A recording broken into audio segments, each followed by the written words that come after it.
नमस्कार। आज के 5 मिनट वीडियो में हम करेंसी आउटलुक के अंदर यूएसडी आईएनआर का आउटलुक देखेंगे।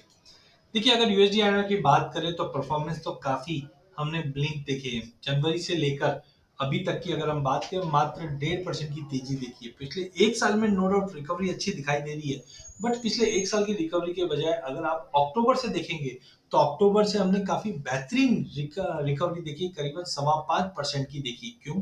क्योंकि डॉलर में इसी पीरियड में हमने गिरावट आती हुई देखी है। नो डाउट ईसीबी ने भी रेट हाइक की है।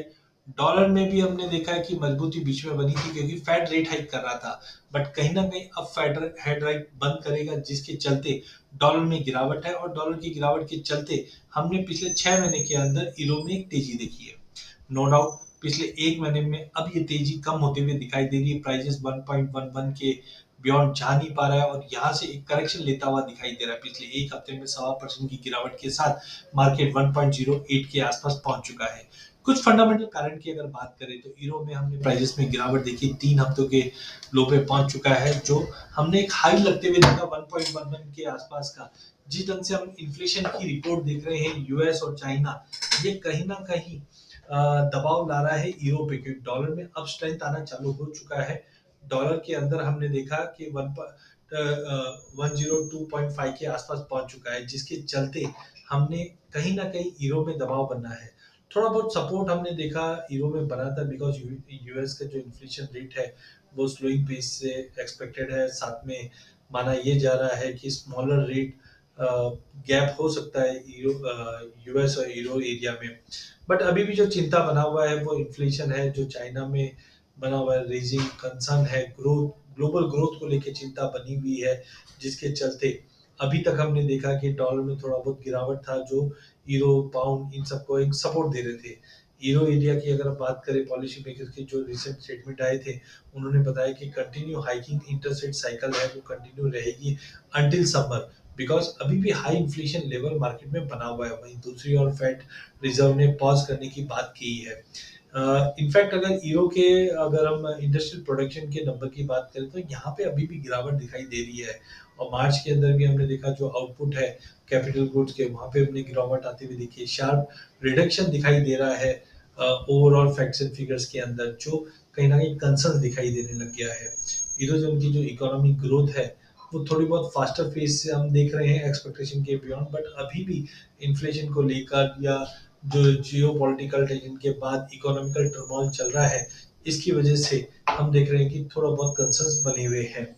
वहीं दूसरी और अगर हम बात करें तो इकोनॉमी फोरकास्ट जो 20 कंट्रीज की बताई जा रही है, यहाँ पे बताया जा रहा है कि जीडीपी इंक्रीज तो होगी, बट 1.1 की होगी, जो पहले ज्यादा उम्मीद थी। बट 1.1 ये साल के लिए, 1.6 2024 के लिए, जिसके चलते हमने एक दबाव बन रहे हैं। ईयू इकोनॉमी जो है वो थोड़ा बहुत एडजस्ट करते हुए चल रही है पैंडेमिक और यूएस के एग्रेशन के बाद, बट अभी भी कहीं ना कहीं कुछ कंसर्न्स बने हुए हैं यूरोप में, जिसकी वजह से थोड़ा दबाव बनते जा रहा है। सीजनलिटी की अगर हम बात करते हैं तो सीजनलिटी के अंदर हम देखते हैं कि मई मंथ में पिछले 3 साल में तो तेजी बनी है, बट 14, 15, 16 में हमने देखा था कि एक अच्छी खासी गिरावट है। तो सीजनलिटी वैसे तो नेगेटिव दिखाई दे रही है, बट ऑलरेडी प्राइजेस ने अच्छी खासी रैली हमने मार्च और अप्रैल में देखी है। तो इतनी बड़ी रैली के बाद एक प्रॉफिट बुकिंग तो वैसे भी बनता हुआ दिखाई दे रहा है। तो मई मंथ के अंदर एक गिरावट का रूप बन सकता है टेम्परेरी, बिकॉज जून जुलाई वापस पॉजिटिव बनता हुआ दिखाई दे सकता है। चार्टिकली अगर हम देखें तो डॉलर इंडेक्स में सबसे पहले आप देखिए कि फॉलिंग वेज पैटर्न में एक ब्रेकआउट किया है। प्राइजेस 102.70 के आसपास पहुंच चुका है, और 50 मूविंग एवरेज के ऊपर निकल चुका है। और माना ये जा रहा है कि 103 से लेके 106 के बीच में जो 200 मूविंग एवरेज का लेवल हुआ करता है, यहाँ तक का एक पुल बैक मिल सकता है, जब तक प्राइसेस 160 का लेवल ब्रीच नहीं करता है। तो अगर डॉलर इंडेक्स में तेजी बनती है तो इसका नेगेटिव असर हम यूरो यूएसडी में आते हुए देख पाएंगे। तो यूरो यूएसडी के अंदर उल्टा हम राइजिंग वेज पैटर्न बनते हुए देखा है। यहाँ पे हमने देखा एक ब्रेकडाउन आ चुका है, थोड़ी बहुत रिकवरी करने की कोशिश कर रहा है, बट इन ऑल यहाँ पे हमने डबल टॉप ट्रिपल टॉप बनते हुए देख रहे हैं। तो जब तक 1.11 के ऊपर प्राइजेस नहीं निकलता है और 1.08 का लेवल एक बार ब्रीच कर जाता है, तो 1.05 तक का लेवल देख पाएंगे, जो मार्च में हमने एक तरह का सपोर्ट का रूप लेते हुए देखा था।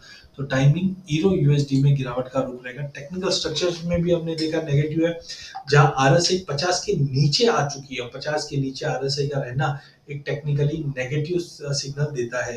वहीं फिशर ट्रांसफॉर्म की बात करें तो ये भी हमें बताता है कि 1.76 का एक्सट्रीम ओवरबॉट जोन से मार्केट अब नीचे आता हुआ दिखाई दे रहा है। चॉपीनेस इंडेक्स बता रहा है कि हाई वॉलिटिलिटी मार्केट में रहनी है। वहीं मूविंग एवरेज वाइज बात करें तो मूविंग करंटली प्राइस 1.0875 के करीब है, जबकि 50 मूविंग एवरेज 1.0875 के करीब है, तो ऑलमोस्ट नजदीकी चल रहा है। बट 200 मूविंग एवरेज काफी नीचे है। हो सकता है प्राइस 200 मूविंग एवरेज की तरफ जाता हुआ एक बार दिखाए। तो ओवरऑल आउटलुक की अगर बात करें तो हमें लगता है प्राइजेस में बिकवाली करके चलना चाहिए, जिस ढंग से राइजिंग वेज पैटर्न फॉर्म हुआ है डेली चार्ट पे। आरएसआई भी नेगेटिव सजेस्ट करता है ट्रेड्स को, और प्राइजेस 1.10 के नीचे रहने पे 1.08 से लेकर 1.072 तक आ सकता है। तो ओवरऑल बिकवाली करके चलिए ईरो यूएसडी में। अधिक जानकारी के लिए आप हमारा यूट्यूब चैनल सब्सक्राइब कीजिए।